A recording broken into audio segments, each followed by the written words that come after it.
ہیں، لیکن اللہ نے رحمت بنا کر دنیا میں مبعوث فرمایا ہے۔ اللہ کے نبی انہی دشمنوں کے لیے جو اللہ کے محبوب پر سنگ باری کر رکھے ہیں، پتھر برسا رکھے ہیں، اللہ کے نبی کے زخم، اللہ کے نبی کے جسم اطہر کو زخموں سے جنہوں نے چور چور کر دیا، خون سے لہو لہان ہے، اور اللہ کے محبوب آسمان کی طرف نگاہیں دوڑاتے ہیں اور کہتے ہیں اللہم اہدی قومی فإنہم لا یعلمون،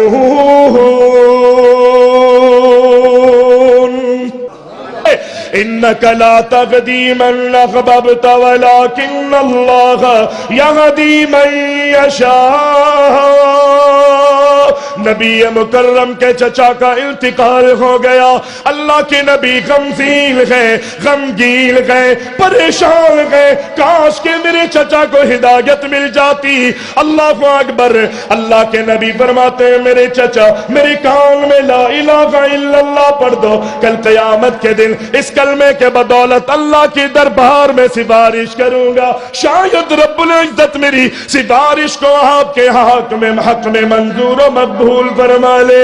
اپنی قوم کی محبت میں ابو طالب مارا گیا، یہاں پر اللہ کے نبی غمگین ہے اور بلال حبشی کی خوشی کا یہ عالم مسکراتے ہیں، کھلکھلاتے ہیں۔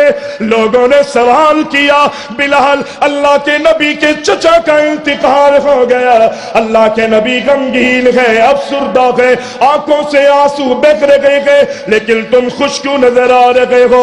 کہا خوشی اسی بات پر ہے رب العزت نے اگر ہدایت نہ دینا چاہی تو اللہ کے نبی کے چچا کو ہدایت نہیں دی، اور جب ہدایت پر گامزن کرنا چاہا مجھ بلال کو کالے کٹے کھلوٹے اور غلام کو رب العزت نے ہدایت کے منصب پر فائز کر دیا۔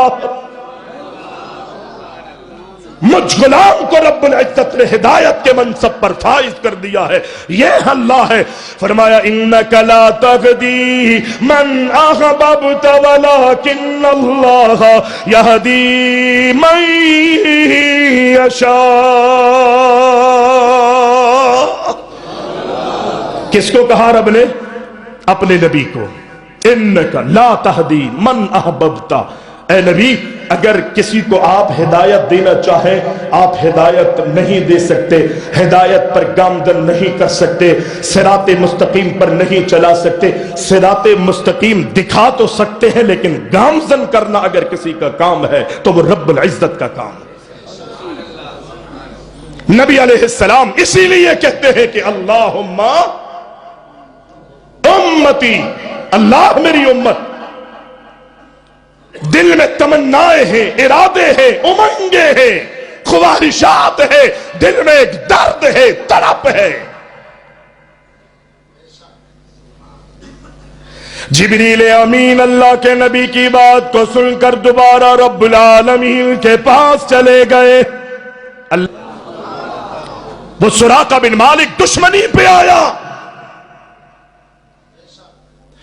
نبی علیہ السلام کے اتنا قریب پہنچ گیا اور یہاں پر ابو بکر صدیق رضی اللہ تعالیٰ عنہ اللہ کے نبی کے کبھی دائیں کبھی بائیں کبھی اللہ کے نبی کے پیچھے اللہ کے محبوب کی عبادت میں پریشان نظر آتی ہے، نگاہیں دائیں بائیں دوڑ رہی ہے۔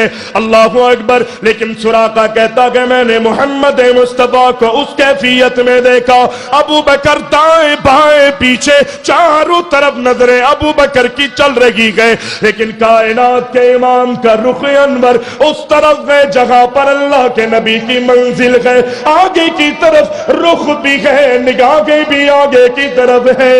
یہ سراقہ بن مالک کہتے ہیں میں محمد مصطفیٰ اور ابو بکر کے اتنا قریب پہنچ گیا، اللہ کے نبی قرآن کی تلاوت کر رہے تھے اور میں نے اپنے کانوں سے قرآن کی تلاوت کو سنا۔ پھر نبی علیہ السلام کے پاس لوگ جائیں گے، امت کی فکر۔ کائنات کے امام اپنی جبین کو سجدے میں رکھتے ہوئے اللہ کی تحمید اور تمجید بیان کریں گے۔ طویل سجدہ ہوگا، اتنا لمبا سجدہ، اتنا طویل سجدہ کہ اللہ کے نبی علیہ السلام کی اس سجدے کے طویل